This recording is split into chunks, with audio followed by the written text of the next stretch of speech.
On a snowy January evening in Philadelphia, a 911 call came in that would spark one of the most controversial death investigations in recent American history. A man's voice, panicked and breathless, told the operator he'd just broken down the door to his own apartment and found his fiancée on the kitchen floor, covered in blood, a knife still lodged in her chest. Within hours, a medical examiner would rule it a homicide. And then, just days later, that ruling would be reversed. The victim's name was Ellen Greenberg. She was 27 years old, and according to the official record, she died by suicide, despite 20 stab wounds, 10 of them to her back and neck.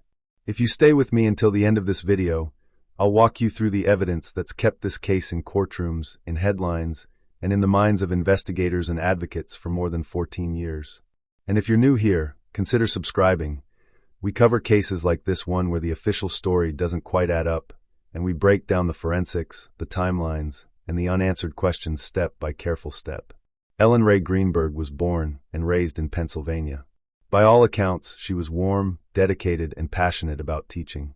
In January of 2011, she was working as a first-grade teacher at Juniata Park Academy in Philadelphia, living with her fiancé, Sam Goldberg, in a 6th-floor apartment in the Manayunk neighborhood.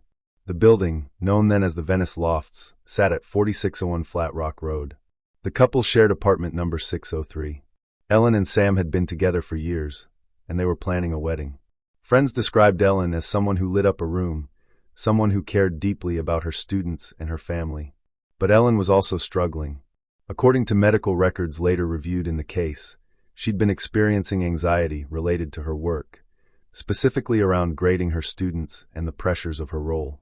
She'd seen a psychiatrist multiple times in the weeks leading up to her death, and she'd been prescribed a series of medications, including Zoloft, Xanax, Ambien, and Klonopin, as doctors worked to find the right treatment for her symptoms.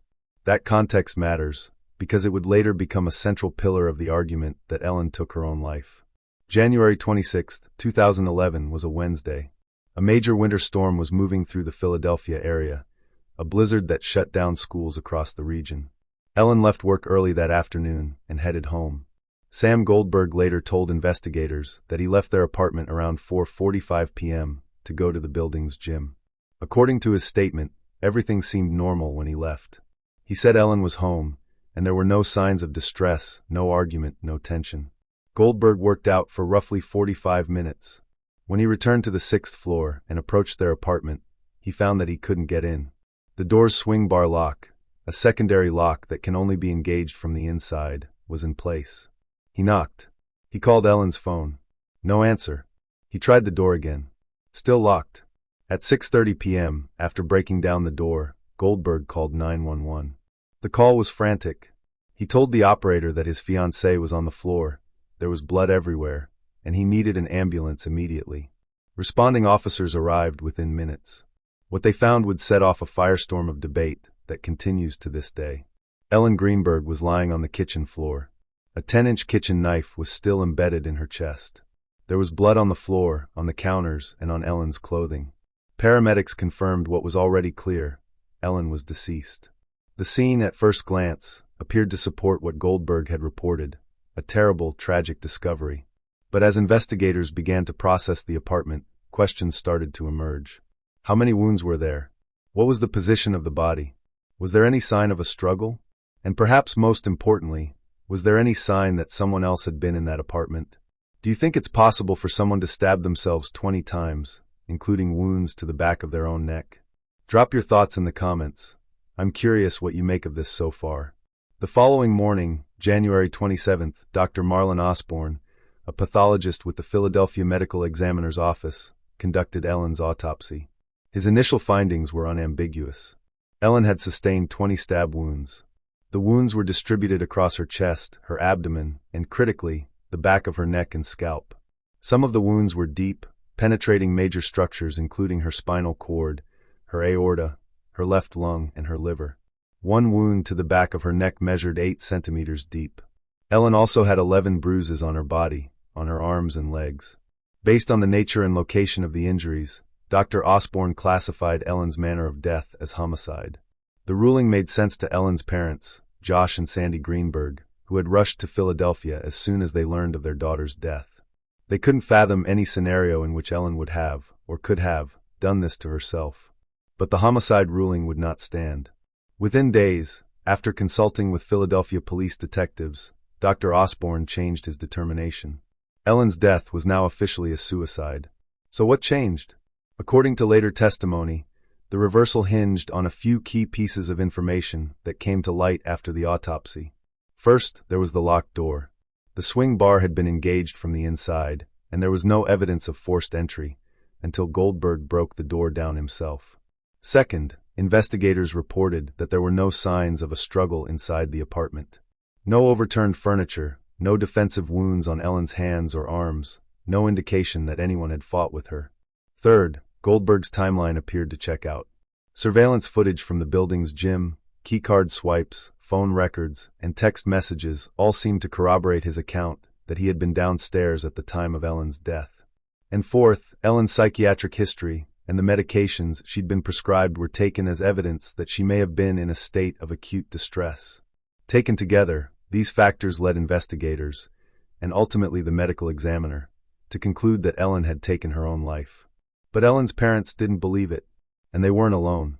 Josh and Sandy Greenberg hired their own experts and began a years-long investigation into their daughter's death. What they uncovered raised serious doubts about the suicide determination. Let's start with the wounds themselves. According to forensic analysis commissioned by the family, several of the stab wounds to the back of Ellen's neck would have been extremely difficult, if not physically impossible, for her to inflict on herself. One wound, for example, penetrated 8 centimeters into the back of her neck, traveling upward and affecting the spinal cord at the C2-C3 level. Another struck the cerebellum. The family's experts argued that the angles, the depth, and the location of these wounds were inconsistent with self-infliction. They also pointed to the sheer number of wounds. 20 stab wounds is far beyond what is typically seen in cases of suicidal stabbing, which usually involve a small number of tentative cuts, often called hesitation wounds, followed by 1 or 2 fatal strikes. In Ellen's case, according to her family's legal team, there were too many deep, forceful wounds in too many locations. Then there's the question of the crime scene itself. Philadelphia police treated the scene as a suicide almost immediately, based on the locked door and Goldberg's account. As a result, the apartment was not secured as a potential homicide scene. In fact, the very next day, January 27th, while Ellen's autopsy was still being conducted, the building manager called police to ask if she could allow Goldberg's uncle into the apartment to retrieve personal belongings. Police gave permission. The manager was also given the contact information for a cleaning crew.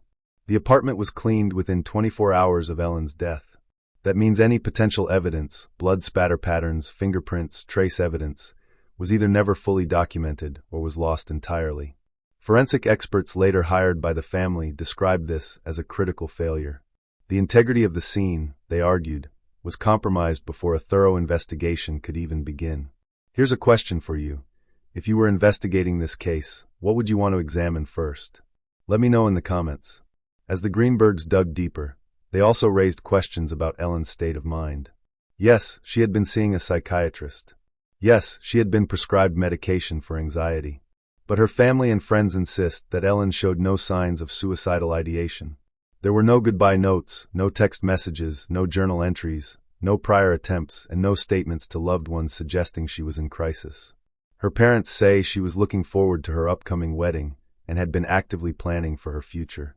The family's attorney later argued that the focus on Ellen's mental health was used to construct a narrative that fit the physical evidence, rather than letting the physical evidence speak for itself.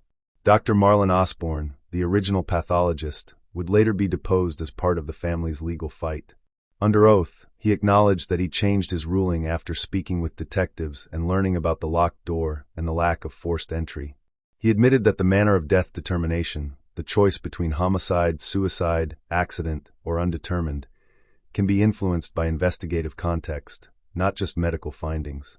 For more than a decade, Josh and Sandy Greenberg fought to have their daughter's case reopened. They filed multiple lawsuits. One was against the city of Philadelphia and various officials, alleging that the investigation was botched and that their civil rights were violated. Another was filed against Dr. Osborne himself. The legal battle was long, expensive, and emotionally exhausting. But in February of 2025, the family achieved what seemed like a breakthrough. As part of a settlement, Dr. Osborne reviewed new evidence and signed an affidavit stating that, in his professional opinion, Ellen's manner of death should be designated as something other than suicide. The Greenbergs were elated. Ellen's mother, Sandy, told reporters she never thought anything like that would happen. The settlement also included an agreement that the Philadelphia Medical Examiner's Office would conduct a new review of the case. For the first time in 14 years, it seemed possible that the official ruling might change. That brings us to October of 2025, just a few months ago. Dr. Lindsay Simon, the current chief medical examiner for Philadelphia, released a 32-page report following her review of the evidence. Her conclusion? Ellen Greenberg's death remains a suicide. In her report, Dr. Simon acknowledged that the pattern of injuries in Ellen's case was undeniably unusual. But she maintained that Ellen would have been capable of inflicting the wounds on herself. Simon characterized many of the wounds as hesitation wounds, tentative, self-inflicted injuries that often precede a fatal blow. She noted that there were no defensive wounds on Ellen's body and no evidence of a struggle in the apartment. She pointed to Ellen's documented anxiety, her recent psychiatric treatment, and the fact that she was alone in a locked apartment with no signs of an intruder. Dr. Simon also addressed the timeline and alibi of Sam Goldberg. She wrote that his self-reported timeline was supported by phone records, text messages, surveillance footage, keycard accesses, and police interviews.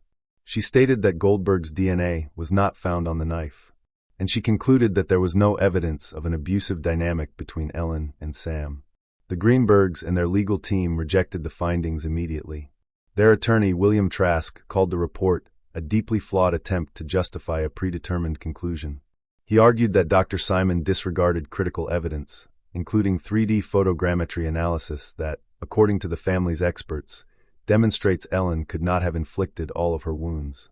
He also pointed to unexplained bruises, the absence of certain surveillance footage, and what the family describes as a toxic relationship, claims that were disputed in the official review. Trask's statement was blunt. He called the report an embarrassment to the city and an insult to Ellen and her family. He said that while Philadelphia's law enforcement system had turned its back on Ellen, the family would continue pursuing justice through other avenues. The case, it seems, is far from over. What's your take on the official ruling here? Does the evidence support suicide, or does something feel off? Share your perspective below. If you've been following along and finding this case as compelling as I do, take a moment to hit the like button. It helps more people discover stories like Ellen's that need attention. So where does that leave us? Legally, Ellen Greenberg's death is classified as a suicide. That's the official position of the city of Philadelphia. But in the court of public opinion, and among a growing number of forensic and legal experts, the case remains deeply contested. There are legitimate questions about the investigation, about the evidence, and about whether the initial response, treating the scene as a suicide within hours, set the case on a path that was impossible to reverse. There are also questions about the wounds themselves. Can someone stab themselves in the back of the neck, multiple times, with enough force to penetrate the spinal cord? Is it plausible that someone experiencing a mental health crisis would inflict 20 separate wounds, distributed across multiple areas of the body, without stopping? And what about the lack of a note, or any communication suggesting intent? On the other side, there are facts that complicate the homicide theory.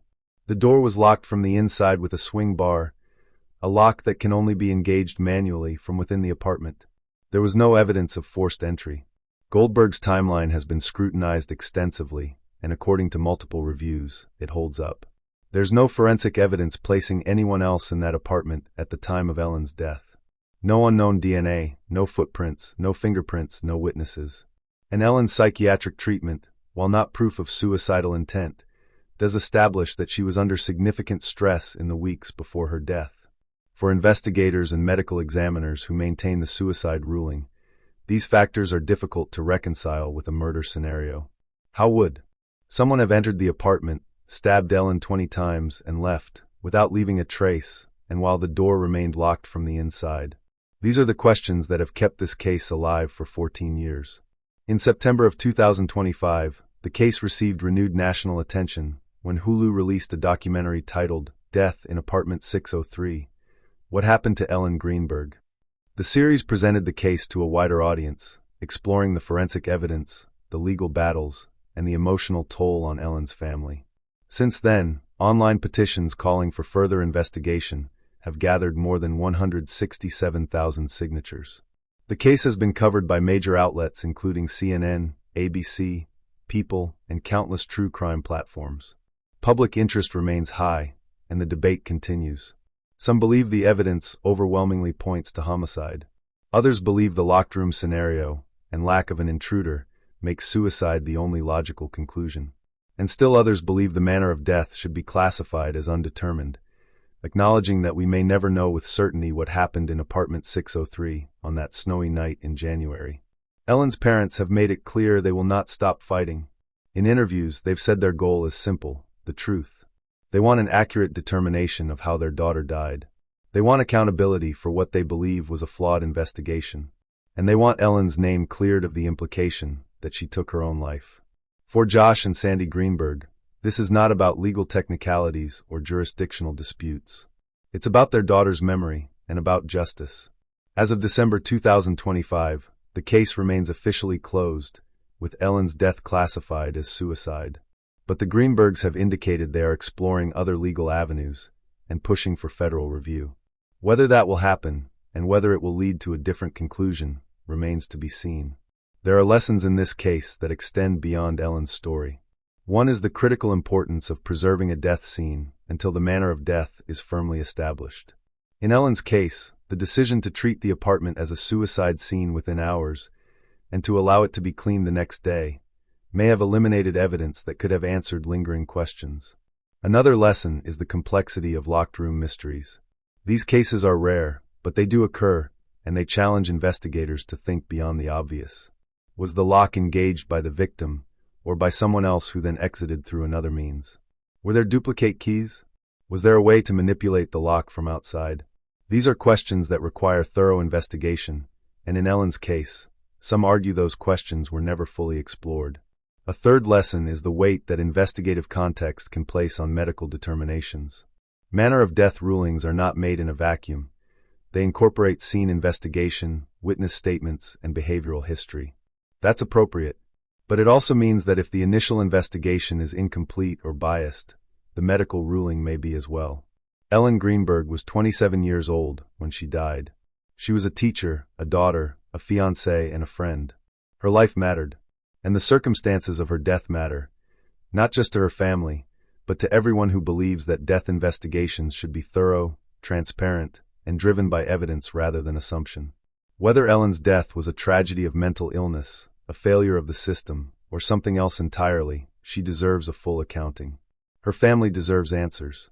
And the public deserves confidence that cases like this are handled with the rigor and care they require. As this case continues to unfold, one thing is certain: the questions surrounding Ellen Greenberg's death are not going away.